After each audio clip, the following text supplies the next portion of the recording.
perfect farm animal, according to the 18th-century agronomist Robert Bakewell, would be shaped like a hogshead cask, truly circular, with as small and as short legs as possible. Bakewell's ideal was founded upon the plain principle that the value lies in the barrel. There was no need for long limbs or lean necks, all as useless that is not beef. This applied not only to cattle, but to pigs and sheep too, which after 1750 came to be reared as production line animals. The key was not just intensive cross or an end in breeding, otherwise known as incest, but newly developed protein-rich foods, such as linseed oil cake, to supplement a diet of turnips and cabbage.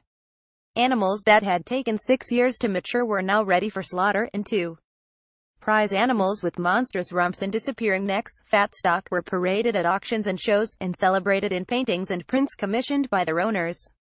Island closure was transforming the English landscape. Stock breeding was changing the appearance of the animals that grazed in it. A corpulent ram with a coy eye in his tiny head peers patiently out from a page in the rediscovered sketchbook of Thomas Bewick, 17,531,828, now published by Jarndyce in a facsimile edition.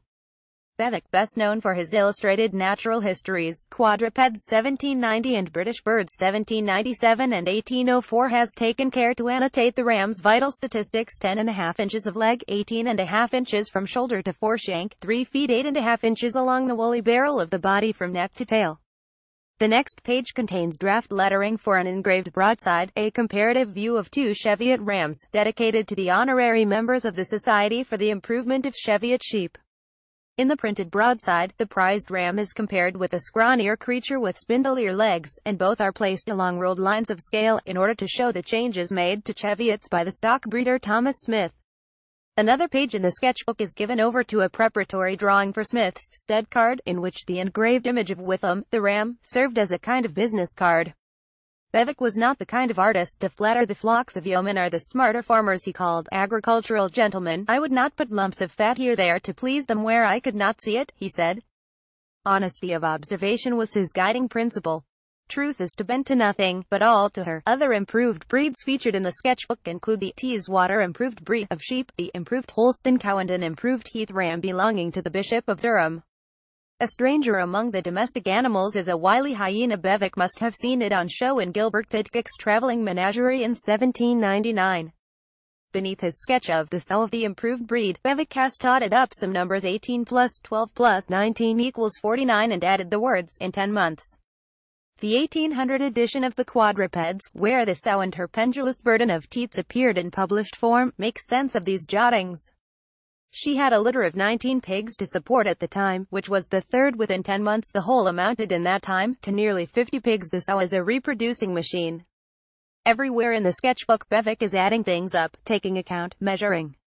As in the schematic aerial views of a new canal that occupy 2 pages, he is mapping the changing world around him objectively and modestly, with little flourish. The sketchbook is also an account book for Bewick's own body. As he journeyed to and from his farming clients, he used it to record expenditure on food, shelter and transport: 5 shillings for tea at the City Tavern in Durham in May 1796, supped slept for 14 shillings at the Castle Eden Inn that night, 3 shillings to tip the factory workers at a cotton mill near Hartlepool the next day, 3d for a shave, 3d for a new handkerchief, 7d for tea, supper and bed in Sunderland, 6d for a bootman, 5d for a chambermaid. Bewick preferred to travel on his own 2 feet, but other modes of transport are recorded in these diligent lists. The cost of provisions: sea stock for the short voyage from Hartlepool to Sunderland, £1 7s for a diligence, a public stagecoach from Newcastle to Hexham in June 1792, £1 10s 8d to hire a Galloway nag in 1798 for the 40-mile ride to Thomas Smith's and back. Then there was the Royal Telegraph that Bewick caught at 6 a.m. from the Shakespeare Tavern, Newcastle, on the 2nd of July 1798, a new and elegant light coach with 4 horses and careful drivers that could get you to London in 47 hours, a coach of the improved breed.